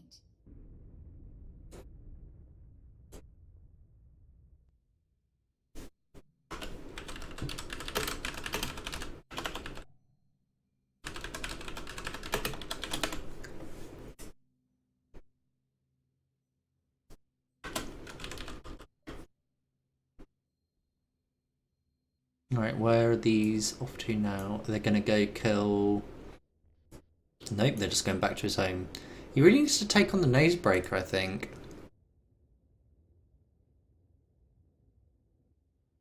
I think he will take out the Nosebreaker. I mean, he's pumping out umbrellas, but is it going to be enough? When you're against that kind of orbital force, you really need to have a lot of teleporters around, so that when you see them coming, you walk your commander through the teleporter and just appear somewhere completely different. Makes it very hard to snipe using that method.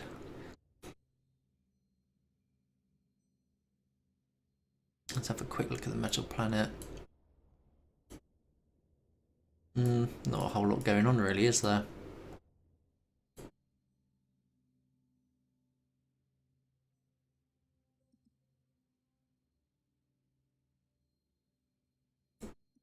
Let's have a look at the asteroids. Yeah, he's still not done anything on that asteroid. This asteroid is clear, and this guy's building a Zeus and a Helios at the same time. Wow, that's special. So, what is Antrex's plan now at this point? Actually, if I get a pip up in the orbital layer, we can see when he starts moving his units. Yeah, absolutely. And no one's going to be crashing a planet into blue because nobody's got an asteroid in which to do that with.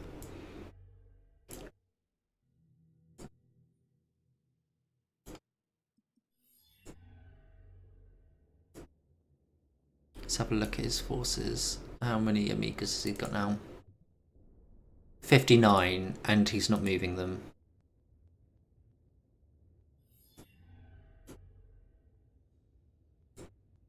What about pink? We've got pink here with 127 metal, and pink here with 452 metal.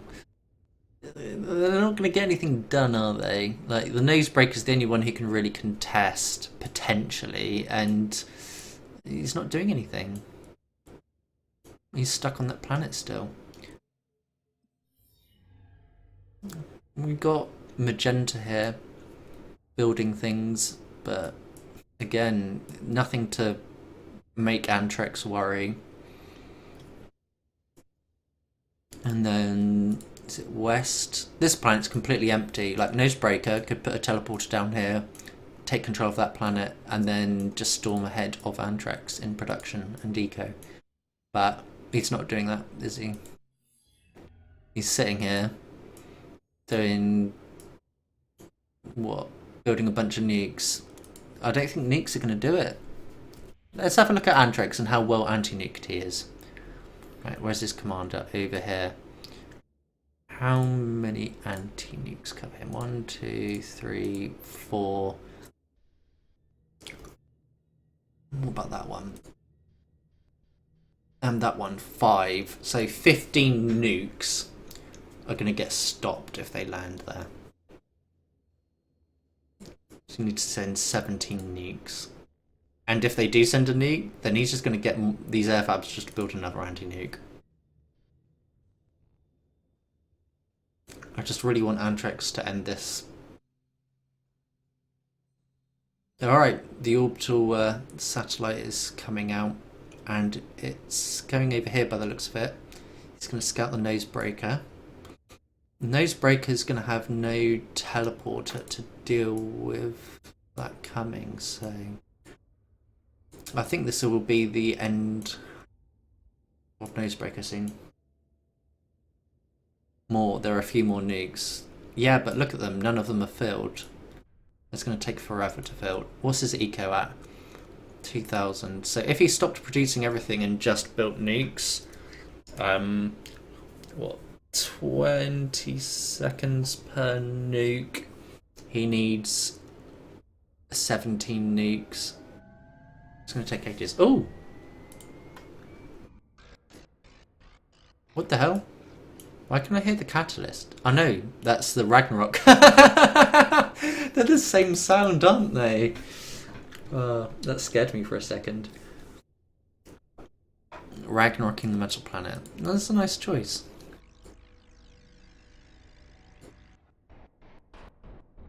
Did the T2...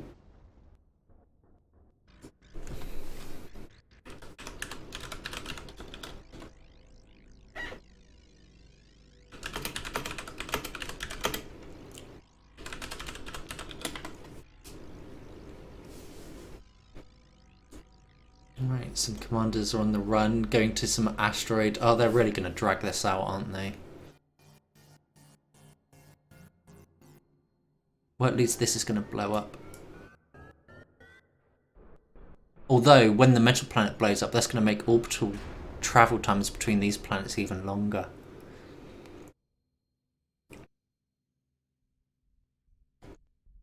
See, they have to all go around the sun now. Metal planet annihilated. Newsbreaker is safer now. I can't believe Antrex did that. That was a really bad choice. Should have ended.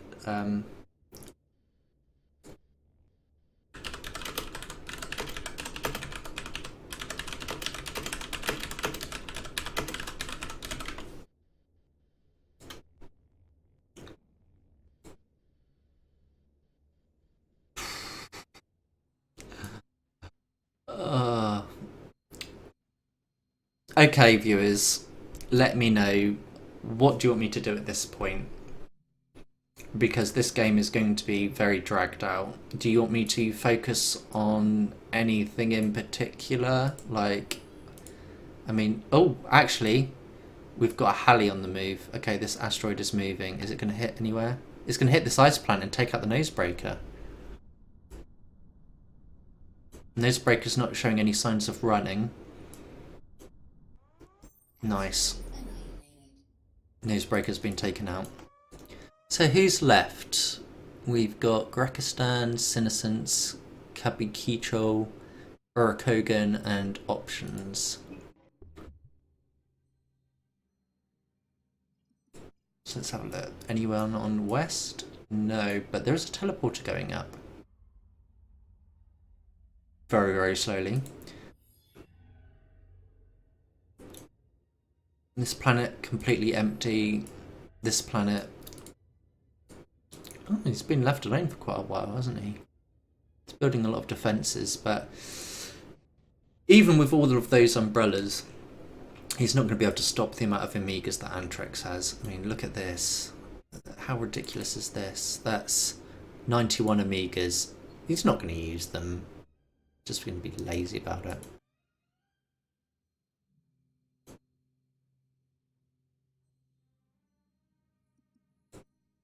Let's have a look at these asteroids. So this guy is still building a Zeus, still building a Helios. How much eco is he on? 20 metal per second. It's going to take him hours to build either of those. We've got two different commanders on this asteroid. I don't know whether they're going to fight it out or just sit there and drink lemonade together. I don't know why they're bothering though. I'd have deleted at this point because you're just wasting time in my opinion. Antrex has moved his commander onto here for some reason. A bizarre choice, I have to say. I think he was a lot better defended over here. Oh look, a unit cannon of 2 units is coming to this planet. Better run my commander away. Where are they landing? Or are they just going to get shot down by the umbrellas? This is sad, I'm sorry. I don't think it's... I think the system is a bit too big. The orbits are a bit big. It drags the game out a bit. But at least the sim speed's at 100%, so at least that's nice. We've got orbital radar coming over here. It's not going to really see much.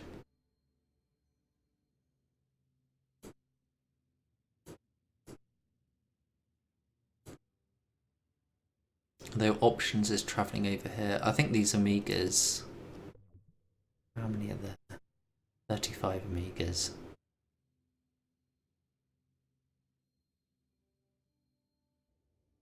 What, are they going to attack this teleporter or something?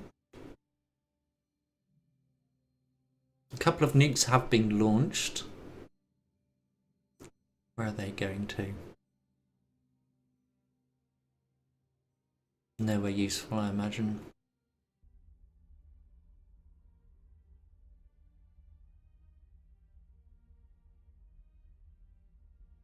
I think they're going here. Yeah, but there's so many anti-nukes here that those nukes aren't going to hit anything. Right, let's see what these Amigas are doing. Yeah, they're killing this teleporter, aren't they? No, he's not yet, has he? Options is on his way here. Oh, we've got the chronocam on there, so let's move that there. Turn it around so we can see when options is going to land. East. So south is the next one that Andrex really wants to take care of. I don't know if he's sent... Ah, there we go. He's sent his Amigas here to kill the commander. And there we go. As predicted, Andrex is going to win this game eventually.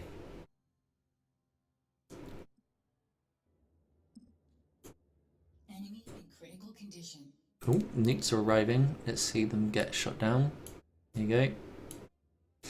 Wasn't that exciting? His commander's just sitting there quite happily, not doing anything. Got a bit of a combox situation going on over here. Between Sinocence and Urakogan.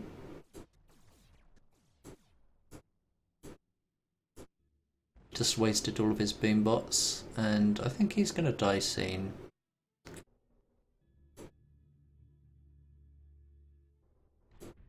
Maybe not too soon.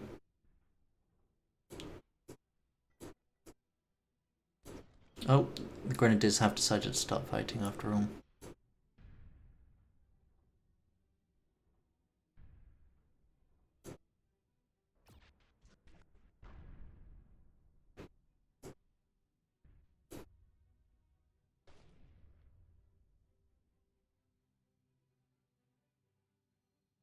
Oh, let's see, where is options? Did he land or did he run away?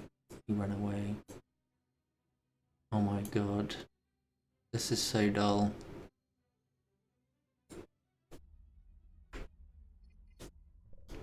Oh, spectator chair's not turned on. Yeah, I won't be casting another game after this. The BM is too much. Yeah, he is. It's not cool. Why planet jump? You're just gonna annoy people. It's not like you're gonna actually win doing it.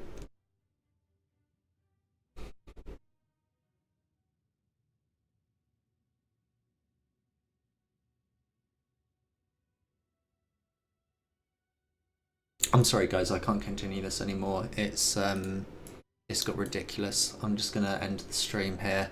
Thank you all for watching. It was unfortunate that the first game couldn't go ahead with Burning versus Krestrot, as Krestrot couldn't turn up. But yeah, it was nice to get to at least see Burning face BSE in a friendly game to make up for that. And tune in next week for the final game of the Planetary Extinction League with TNC versus BSE.